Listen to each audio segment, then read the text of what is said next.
Rois chapitre 6 à partir du verset 9. On prend la Bible. Oui. Bien, nous avons fait cuire Nous avons fait cuire mon fils. mon fils. Et nous l'avons mangé. Et nous l'avons mangé. Et le jour suivant, Et le jour suivant, je lui ai dit, je lui ai dit, donne ton fils. donne ton fils. Et nous le Mangerons. mangerons. Mais elle a caché son fils. Mais elle a caché son thème ce matin s'intitule Silence dans le camp de mes ennemis. La Bible nous parle d'un fait qui est machiavélique et qui fait pleurer. L'histoire de deux femmes innocentes qui, au nom de la famille, ont fait une tontine. Dans ce projet, c'était que l'un et l'autre donnent leurs enfants pour qu'on puisse les manger. Et la Bible dit que il y a une première femme qui a donné son enfant pour qu'on puisse le manger. Et après, lorsque l'heure est venue pour qu'on mange l'autre enfant, l'autre femme a fui pour aller voir le roi. Et elle a dit au roi, aide-moi, monsieur le roi. Il y a ma soeur qui veut manger mon enfant. Et le roi, ne sachant pas réellement la situation, convoquait l'autre femme pour lui demander quelle est cette situation. Et l'autre femme va dire, monsieur le roi, nous avons fait un pari de manger les enfants de l'un et l'autre. J'ai donné mon enfant, nous l'avons égorgé, nous l'avons tué, nous l'avons mangé. Cette femme ne s'est pas levée parce qu'elle voulait tout simplement manger parce qu'il y avait une situation de famine. Même quand il y a la famine, il y a des gens qui vivent quand même. Dieu a toujours adapté une possibilité dans des épreuves difficiles. Mais lorsque nous rentrons parmi les humains et qu'on atteint ce niveau d'animosité, c'est que quelque chose n'a pas marché quelque part. Silence dans le camp de mes ennemis te concerne. Cette femme est rentrée en contact avec quelqu'un qui maîtrisait l'art de tuer les âmes et l'art de boire le sang. Et l'objectif de la sorcellerie, c'est ça, détruire les âmes afin de récupérer toute la vitalité qui se trouve dans le corps des hommes. Et pourquoi ils ont tué l'enfant? Ils n'ont pas uniquement tué l'enfant pour le manger, mais ils ont tué l'enfant pour boire son sang. Parce que dans le sang se cache l'âme. Tuer un homme, c'est détruire la divinité qui est en l'homme. Donc pendant cette famille-là, où tout le monde cherchait à manger, l'objectif de ces deux femmes, c'était de détruire la vie. Le sang, lorsqu'on tue l'homme, le sang est une signature. C'est pourquoi, quand Christ est venu, son sang a coulé pour marquer sur notre vie sa présence. Donc le sang symbolise la signature de Dieu. Et celui qui arrive à voir ton sang, arrive à voir la signature de Dieu qui est en toi.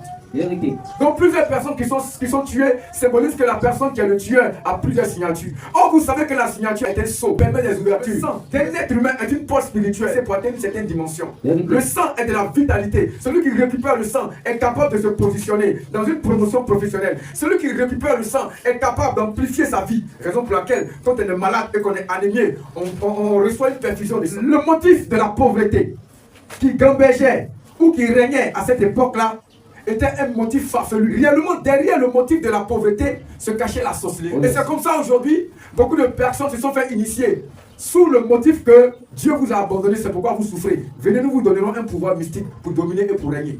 Et de nombreuses personnes ont été initiées à la sorcellerie, tout simplement parce qu'elles galèrent. Des fois, la galère est une solution pour que tu puisses avoir une expérience et une intelligence. Tous les prophètes qui ont passé dans le désert sont les prophètes qui ont eu leurs exploits, sont les prophètes qui ont réussi à les défis, sont les prophètes qui ont marqué leur histoire. Ta pauvreté souvent est une preuve qui doit te fixer des objectifs, qui doit te fixer une maturité. Mais souvent, le diable passe par ta pauvreté pour t'incarner la malédiction à travers la sorcellerie. Et beaucoup de personnes sont rentrées dans le lien de la sorcellerie sans se rendre compte parce qu'ils refusaient la pauvreté et ils refusaient les difficultés. Il y a des gens aujourd'hui, au nom de la pauvreté, qui sont allés vendre l'âme de leur maman. Il y a des gens aujourd'hui, au nom de la pauvreté, qui sont allés donner leurs enfants en sacrifice. Il y a des gens aujourd'hui, au nom de la pauvreté, qui ont tué leur sexe, qui ont tué leurs bras, qui ont tué une partie de leur vie. Pourquoi? Parce qu'ils voulaient fuir la pauvreté. Ces deux femmes-là, elles vivaient la pauvreté, mais Satan était caché derrière cette pauvreté. Il leur dit, tuez vos enfants. Aussi longtemps que le sorcier a le sang, il ne pourra jamais se taire parce que le sang a une bouche. Raison pour laquelle, lorsque Caïn a tué Abel, Dieu a dit que le sang de ton frère crie jusqu'à moi. Donc celui qui a le sang peut mieux parler que toi. Celui qui a le sang peut mieux se faire écouter que toi.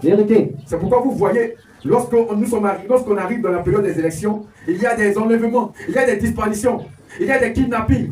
Et après, on constate que les gens meurent. Pourquoi? Parce que les gens veulent avoir la bouche du sang, les oreilles du sang, les yeux du sang. C'est pourquoi, mesdames et messieurs, il est important que ton sang soit protégé. Ce n'est pas ta volonté qui protégera ton sang. Non. Ce n'est pas une armée autour de toi qui protégera ton sang. Non. Ce qui protégera ton sang, c'est que ton sang ne puisse pas respecter aux critères de Lucifer. Celui qui a le sang de Jésus ne peut jamais nourrir Satan. Celui qui a le sang de Jésus en lui ne pourra jamais permettre à un fétiche d'avoir la force, à un sataniste d'avoir une promotion. La solution pour ne pas mourir dans un sacrifice humain, pour ne pas être l'offrande de Satan, c'est d'avoir le sang de Jésus. C'est là dans le camp de mes ennemis à de fermer la bouche des sorciers qui parlent contre toi. Ils ont des greniers de sang. Ils ont des stations de sang. Ce qui leur permet de dominer. Aujourd'hui, on a des gens qui sont au pouvoir. On a des gens qui règnent dans des foyers sous la barre du sacrifice qu'ils ont fait dans le secret. sacrifice d'animaux dans les villages, sacrifice humain dans les villages. Ça leur donne la force mystique de dominer. C'est eux qui ont les belles voitures, qui ont des grosses maisons. C'est eux qui sont à la tête des nations. Pourquoi? Parce qu'ils font des libations de sang, parce qu'ils boivent du sang comme des vampires, parce qu'ils règnent en tuant des gosses, alléluia, pour récupérer le sang, pour en fait l'adénochrome. Ma question est de savoir, est-ce que toi aujourd'hui, tu as su protéger tes enfants? Cette femme-là, elle avait un beau gosse, mais elle refusait de prier pour son enfant. Son objectif, c'était d'aller chercher les moyens financiers. Pourtant, le sang qui est plus précieux que l'argent. Je suis sûr que cette femme-là faisait des combats d'amour. Non, mon mari veut me quitter. Non, ma femme veut me quitter. Non, il ne m'aime plus. Je suis attristé parce que je veux réellement qu'il m'aime. C'était son combat. Pourtant, le véritable combat, c'était le sang. Nous sommes dans une guerre de sang. Les mystiques, les sorciers cherchent le sang aujourd'hui pour régner et pour dominer. Et le sang que nous avons, qui est le sang de Jésus, nous le refusons de le répandre dans l'humanité. Quand on dit va annoncer Jésus, non, j'ai pas le temps. Quand Jésus va arriver, qu'il va constater que le sang de cet était un sang sans protection, il va lui dire ceci, car ceci est mon sang. À partir de cette base-là, Satan n'a plus le mandat de récupérer les sangs mystiquement. Chaque nuit quand nous dormons sans prier, chaque nuit quand nous marchons sans prier, chaque nuit quand nous vivons sans avoir une couverture de Jésus-Christ, notre sang devient une offrande de Satan. Dans les carrefours, nous sommes une offrande de Satan. Dans les écoles, nous sommes une offrande de Satan. Dans les hôpitaux, nous sommes une offrande de Satan. Dans tous les endroits où nous marchons, sans la protection de Dieu, nous sommes une offrande de Satan. Ça doit s'arrêter. Dans le camp de nos ennemis, il doit y avoir le silence total. Mon thème ce matin, alléluia, c'est silence dans le camp de mes ennemis. Une relation sexuelle est un transfert de sang. Parce que tu vas à l'hôpital, alléluia, et que tu es blessé, tu donnes ton sang en sacrifice. Esprit de vampire, esprit de fausse couche, esprit de césarienne. Le sang, alléluia, est le besoin de la sorcellerie. Mais ce qui est caché derrière cette relation de troc d'enfants, c'est qu'en réalité, ces deux femmes-là, elles étaient familiers. Elles disent on mange mon enfant, après on mange ton enfant. Ça veut dire qu'elles vivaient ensemble. Elles avaient le même langage. Je vais parler de l'esprit de famille. Ou les esprits familiers. La sorcellerie est rattachée à 90% des gestes famille. Est-ce que je peux commencer à prêcher maintenant?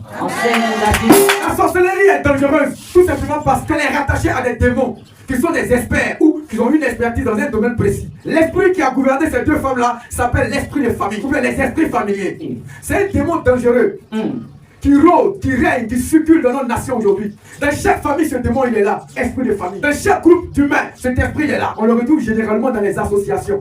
Vous allez voir, vous êtes dans votre quartier, vous n'avez pas de problème avec quelqu'un, vous avez une bonne chrétienté. Mais un bon matin, vous rentrez dans une association ethnique. Dans l'association, vous commencez à vous fusionner idéologiquement. Vous commencez à avoir les mêmes manières de penser que les autres.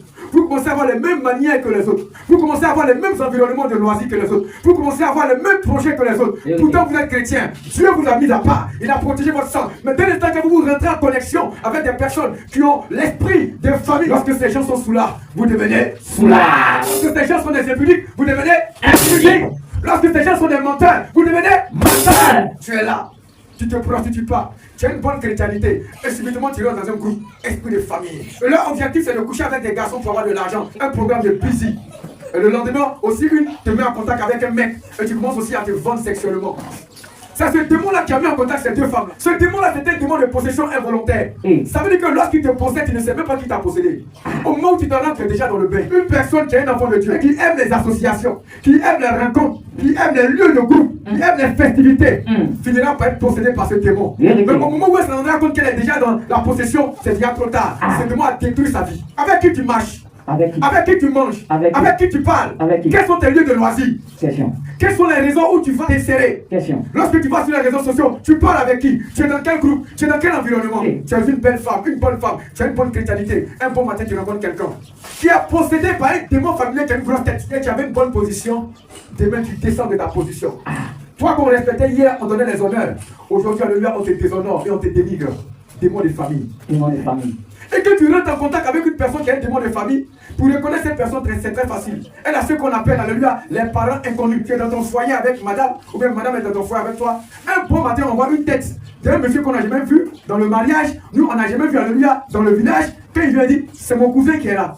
Alors que c'est lui qui m'appelle madame, c'est lui qui m'appelle monsieur. Mon ami, tu as quitté où on ne te connaissait pas avant. Un matin, tu es arrivé là. Non, c'est ma soeur, c'est mon frère. Le démon familier connecte les gens à des personnes qui ne sont pas des parents, mais qui deviennent des parents au nom des alliances. Vérité. Tu rentres dans une association. Une personne qui est de la même ethnie que toi, mais qui appartient à une région éloignée, à une ville éloignée, devient ton parent. Il est ton parent comment? Vous avez le même père? Comment? Vous avez la même mère? Comment? Il est ton parent comment? Et demain commence à coucher avec toi. Et demain, alléluia, ta situation maritale ou conjugale commence à prendre une décadence macabre. Dans quel groupe tu es? Dans quel environnement tu t'assois pour parler avec les gens? Est-ce que là-bas on parle de Jésus? Non. Est-ce que là-bas on a un projet d'amour? Non. Est-ce que là-bas on a un projet d'unité? Non. En réalité, ce qui se fait là-bas, Il y a un noyau de la sorcellerie qui contrôle votre union. Et c'est ça qui était le projet de ces deux femmes-là. On mange mon enfant et après on mange ton enfant. Démon familier. Ce démon fonctionne avec l'expertise de toute l'armada intellectuelle de Lucifer. Lorsqu'on est dans la famille, on doit vivre la tradition, n'est-ce pas? Ça veut dire que ce démon famille, il impose d'abord le genre de musique que tu dois écouter. Je suis gourou. Donc dans mon association, avec mes frères, je vais écouter une musique gourou. Les paroles que vont annoncer ou bien vont chanter celui qui est gourou vont commencer à m'impacter parce que c'est mon ethnie, je suis obligé d'accepter. Donc si dans la chanson il dit tout le monde s'attrape le soir, donc j'accepte que tout le monde s'attrape le soir. Donc si madame a laissé son mari qu'elle est venue dans l'association, la chanson dit je l'attrape le soir, donc qu'est-ce que je fais? Je l'attrape le soir. Si dans la chanson on dit aujourd'hui on laisse Dieu tomber, on s'amuse, parce que si la dame doit s'amuser, moi aussi je laisse Dieu tomber, je m'amuse. Et vous allez voir un bon chrétien qui rentre dans une association commence à se conformer aux réalités de l'association. Donc ma question est de savoir, toi étant chrétien, lorsque tu rentres dans ce groupe-là, c'est pour parler de Jésus-Christ ou bien c'est pour te conformer à ce ciel présent. Ta présence quelque part doit être une présence qui apporte la lumière et non les ténèbres. Une présence qui apporte l'amour, non qui discrédite l'amour. Tu es chrétien, mais lorsque tu es assis dans un Mac, on ne voit pas la chrétienté en toi. Lorsqu'on rentre sur tes pages Facebook, tes pages TikTok, on ne voit rien de chrétien. Tu te conformes au groupe et après tu es égaré, tu es perdu, tu n'as plus la foi, tu ne peux plus prier, tu es assoupi. Cette femme-là, elle était avec sa soeur, elle a dit on mange mon enfant après, on mange ton enfant. Ils ont fini de pratiquer la sorcellerie pour manger l'enfant de l'autre. L'autre, elle a compris que c'était une erreur. Et déclare sur ta vie que toutes les erreurs que tu as eues à faire t'amènent dans la conscience pour comprendre que tu as mal agi hier. L'esprit de famille est un esprit d'association qui émane directement de la sorcellerie. Mais il est important de savoir, est-ce que j'ai déjà l'esprit de famille, j'ai déjà les démons familiers qui m'amènent à me conformer aux traditions qui ne découlent pas de l'amour ou de la bonne volonté de Dieu. C'est une question importante que tu dois te poser. Le premier signe pour savoir réellement si une personne a des démons familiers, ce sont les rêves dans lesquels on voit des défunts. Lorsque tu rêves et que tu vois des morts, c'est que le démon familier est déjà en toi. Tu n'es pas loin d'être un sorcier. Oh papa, j'ai rêvé, j'ai vu ma grand-mère qui est morte. Ma chérie, là où tu as vu ta grand-mère qui est morte, là-bas on pratique la sorcellerie. Parce que la Bible dit, il est donné à l'homme de mourir une seule fois, après quoi vient le jugement. Donc, tu ne peux pas mourir et rêver dans le rêve de quelqu'un.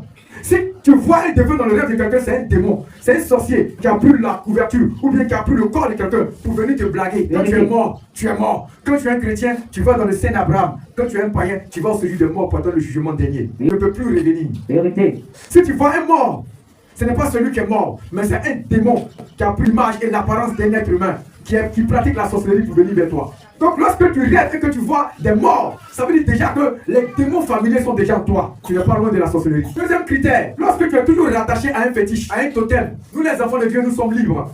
Christ a payé le prix pour nous pour que nous soyons libres. Mais toi, lorsque tu vas au village, c'est toi qui es encore rattaché à tout ce qui est adoration des idoles. Tu es malhonnête, tu es ingrat avec Jésus. Jésus qui t'a nourri, qui t'a protégé contre les accidents, tu vas au village maintenant. Oui, je suis venu consulter, quelqu'un m'a quitté, je vais l'attacher, je vais calmer ton cœur. Feu sur toi au nom de Jésus. Une personne qui a encore des fétiches dans sa maison, alléluia, est rattachée aux démons familiers. Troisième symbole pour reconnaître réellement si une personne a des démons familiers et est capable de pratiquer la sorcellerie, c'est la possession des démons incubes et succubes. Qu'est-ce que c'est que les démons incubes et succubes? Les démons incubes et succubes sont reconnus comme les esprits de mari de nuit et de femme de nuit. Tu es là et c'est toi qui te lèves chaque matin et tu as éjaculé. Tu as une relation sexuelle avec un esprit. Il y a un démon familier qui est en toi. Lorsque ce démon familier est en toi, il veut récupérer ta sève, ta vitalité, pour aller l'offrir comme offrande à Satan. Et demain tu te livres dans des rêves où tu manges avec les gens. Initiation. Lorsque le démon familier en toi, c'est les échecs aux examens. Tout ce que tu fais échoue. Il faut fouiller quelque part. Il y a un lien à briser. Ça peut être souvent une preuve, mais généralement, à 80%, c'est la présence d'un démon familier. Ça veut dire que les esprits de la famille t'attirent. Je me rappelle bien, j'ai connu des moments difficiles sur le plan financier. Parce que j'étais allé au village et j'ai vendu un terrain. Mais après cette période-là, j'ai eu 3 mois de souffrance financière et de galère. Toutes les personnes qui me soutenaient dans le ministère ont fermé leurs mains. Même dans mon domaine professionnel, je n'avais aucun contrat. Pourquoi? Parce que je suis allé me connecter avec les esprits de terre et les esprits de famille qui ont vu les portes par lesquelles ils pouvaient rentrer pour détruire ma vie financière. Donc les échecs, généralement, symbolisent la présence d'une possession par les démons des familles. Il y a aussi un point qui est important. Lorsque vous êtes dans ce qu'on appelle l'antagonisme, il y a des gens qui doivent avoir des ennemis chaque mois. C'est-à-dire qu'eux, ils sont là, mais à chaque mois, ils doivent avoir des ennemis. Ou bien chaque semaine, ils doivent avoir un nouvel ennemi. Elle a un ennemi, elle ne parle pas avec sa camarade, elle ne parle pas avec son frère, sa soeur. Quand ça se règle, automatiquement, il y a une nouvelle personne qui vient encore. L'antagonisme. L'antagonisme montre réellement que tu es dans un conflit de dualité spirituelle. Ça veut dire qu'il y a un homme fort qui rentre dans le corps des gens pour venir te combattre à chaque fois. Et ça, c'est encore la sorcellerie.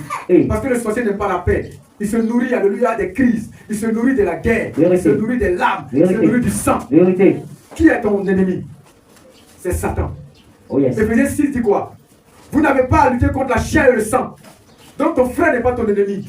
Ton ex n'est pas ton ennemi. Ta maman n'est pas ton ennemi. Même si on te dit qu'elle est sorcière, elle n'est pas ton ennemi. Ton ennemi, c'est le sorcier qui est caché, qu'on appelle Satan. Les esprits de famille, on doit les proscrire, on doit les jeter. On va détruire les associations maléfiques ou bien les unités démoniaques, perversion. Avec qui tu marches détermine qui tu es. Jésus, avant de marcher avec des gens, les conduit d'abord sur le mont des Oliviers pour les enseigner. Tous ceux avec lesquels Jésus a marché, ce sont des personnes qu'il a eu à former. Jésus ne marchait pas avec des personnes qui étaient des mondains, des soulards, des chercheurs de femmes, des gens qui n'ont pas de maîtrise, qui ne savent pas où s'arrêter, qui boivent la bière, qui boivent les beauforts, qui boivent le champagne et qui se tapent la gueule. C'est dans cette affaire d'amitié là que beaucoup de femmes sont devenues des prostituées. Je vais chez ma soeur à San Pedro pour rester là-bas.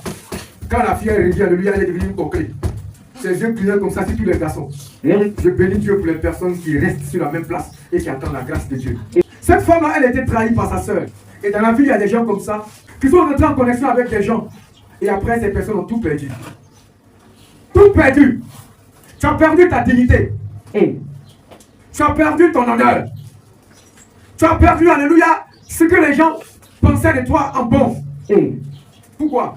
Parce que tu es rentré en contact avec une personne qui a un destin macabre et qui a été maudit et vomi par le Seigneur. Regarde-toi dans le miroir. Dieu a pris le temps de te tailler. Dieu a pris le temps de te sculpter.